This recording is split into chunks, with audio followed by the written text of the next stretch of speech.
Hello guys, ഇന്ന് ഞാൻ പൊക്കോട ഉണ്ടാക്കാൻ പോവുകയാണ്. അതിലേക്ക് വേണ്ട ഇൻഗ്രീഡിയൻസ് ആണ് ചെറിയ ഉള്ളി അരിഞ്ഞത്, കറിവേപ്പില, പച്ചമുളക്, കടലമാവ് ഒരു 100 ഗ്രാം, 2 സ്പൂൺ മൈദ മാവും. ഇതെല്ലാം കൂടെ മിക്സ് ചെയ്യണം. പൊക്കോടയുടെ മിക്സ് റെഡി ആയിട്ടുണ്ട്. ഉപ്പും കൂടെ ആവശ്യത്തിന് ചേർത്ത് കുഴച്ച് വെച്ചതാണ്. ഇനി ഇത് എണ്ണയിൽ പൊരിച്ചെടുക്കണം. ഇത് കോഴിക്കോട് ആദ്യമൊക്കെ ഉത്സവപ്പറമ്പിൽ മാത്രം കിട്ടുന്ന ഒരു പലഹാരമായിരുന്നു.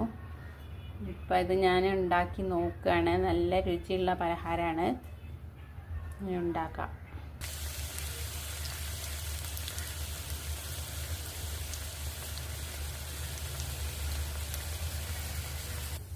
നമ്മുടെ പൊക്കുവട റെഡി ആയിട്ടുണ്ട്. നല്ല എരിവുണ്ട്. കുട്ടികൾക്കാണെങ്കിൽ പച്ചമുളക് കുറച്ചിട്ടിട്ട് ഇത് ഉണ്ടാക്കി കൊടുത്താൽ മതി.